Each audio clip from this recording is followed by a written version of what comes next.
Library Lion by Michelle Knudsen, illustrated by Kevin Hawkins.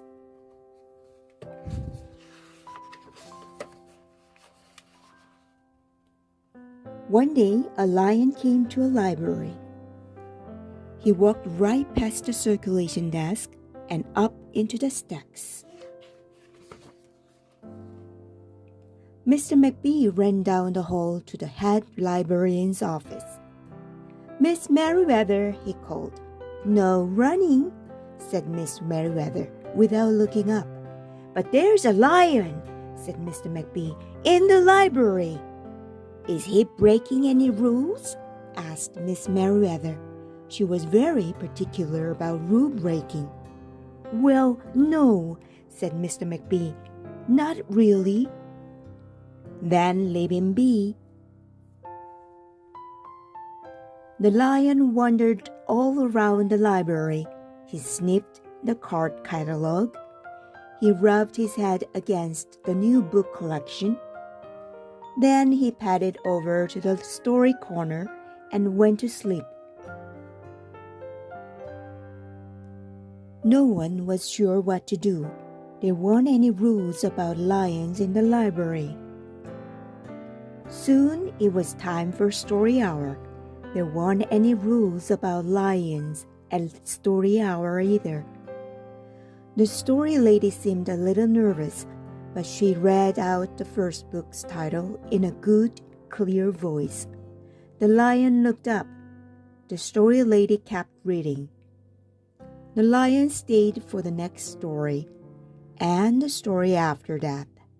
He waited for another story, but the children began to walk away.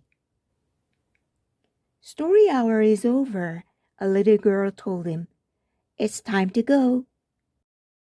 The lion looked at the children. He looked at the story lady. He looked at the closed books. Then he roared very hard. Miss Merriweather came striding out of her office. "Who is making that noise?" she demanded. "It's the lion," said Mr. McBee. Miss Merriweather marched over to the lion. "If you cannot be quiet, you will have to leave," she said in her stern voice. "Those are the rules." The lion kept roaring. He sounded sad. The little girl tugged on Miss Merriweather's dress. "If he promises to be quiet, can he come back for story hour tomorrow?" she asked. The lion stopped roaring. He looked at the Miss Merriweather. Miss Merriweather looked back. Then she said, "Yes, a nice, quiet lion would certainly be allowed to come back for story hour tomorrow." "Hooray!" said the children. The next day the lion came back. "You are early," said Miss Merriweather. "Story hour is not until 3 o'clock." The lion did not budge. "Very well," said Miss Merriweather.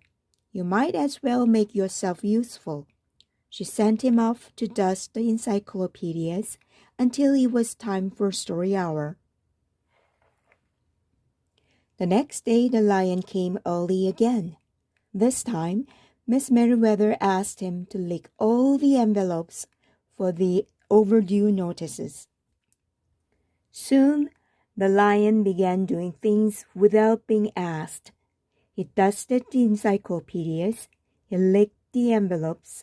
He let small children stand on his back to reach books on the highest shelves. Then he curled up in the story corner to wait for story hour to begin. At first, the people in the library were nervous about the lion, but soon they got used to having him around.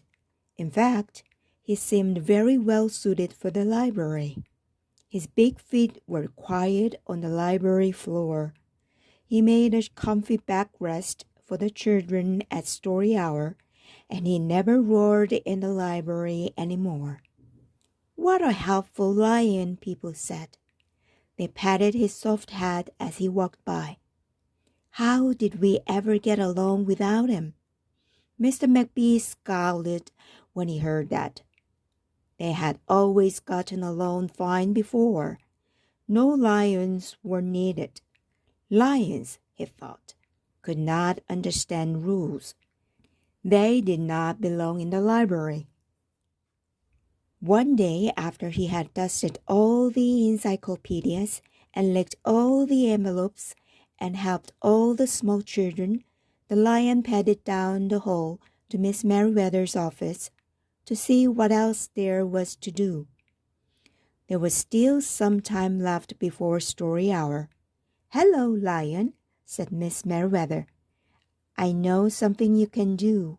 You can bring a book back into the stacks for me.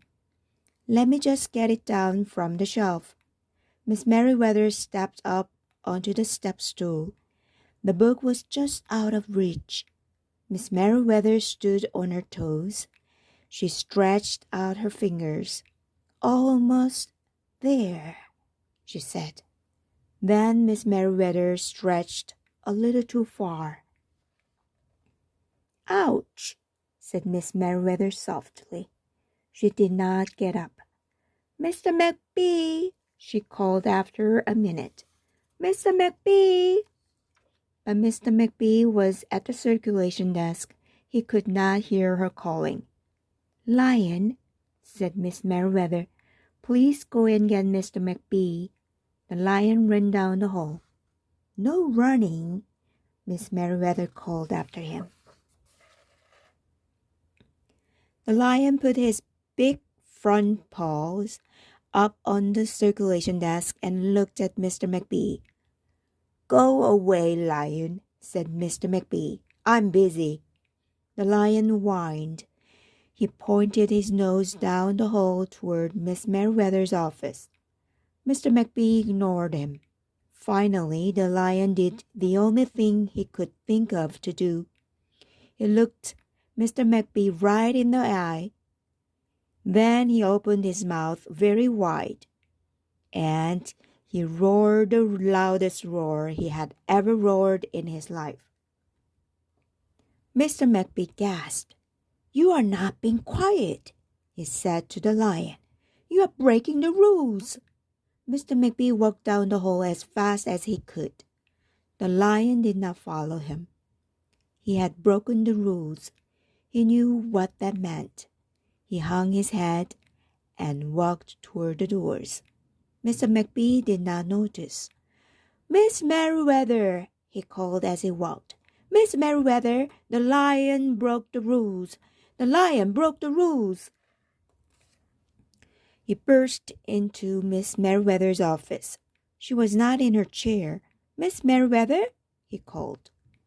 "Sometimes," said Miss Merriweather from the floor behind her desk. "There's a good reason to break the rules, even in the library. Now please go call a doctor. I think I've broken my arm." Mr. McBee ran to call a doctor. "No running," Miss Merriweather called after him. The next day, things were back to normal, almost. Miss Merriweather's left arm was in a cast. The doctor had told her not to work too hard. "I will have my lion to help me," Miss Merriweather thought. But the lion did not come to the library that morning. At 3 o'clock, Miss Merriweather walked over to the story corner. The story lady was just beginning a story for the children. The lion was not there. People in the library kept looking up from their books and computer screens, hoping they could see a familiar furry face. But the lion did not come that day. The lion did not come the next day either, or the day after that. One evening, Mr. McBee stopped by Miss Merriweather's office on his way out. "Can I do anything for you before I go, Miss Merriweather?" he asked her. "No, thank you," said Miss Merriweather. She was looking out the window. Her voice was very quiet, even for the library. Mr. McBee frowned as he walked away. He thought there probably was something he could do for Miss Merriweather after all. Mr. McBee left the library, but he did not go home. He walked around the neighborhood. He looked under cars. He looked behind bushes. He looked in backyards and trash cans and tree houses. Finally, he circled all the way back to the library. The lion was sitting outside, looking through the glass doors. "Hello, lion," said Mr. McBee. The lion did not turn around. "I thought you might like to know," said Mr. McBee, "that there's a new rule at the library. No roaring aloud unless you have a very good reason. Say, if you're trying to help a friend who's been hurt, for example." The lion's ears twitched. He turned around, but Mr. McBee was already walking away. The next day, Mr. McBee walked down the hall to Miss Merriweather's office. "What is it, Mr. McBee?" asked Miss Merriweather in a new, set, quiet voice. "I thought you might like to know," said Mr. McBee, "that there's a lion in the library." Miss Merriweather jumped up from her chair and ran down the hall. Mr. McBee smiled. "No running," he called after her. Miss Merriweather didn't listen.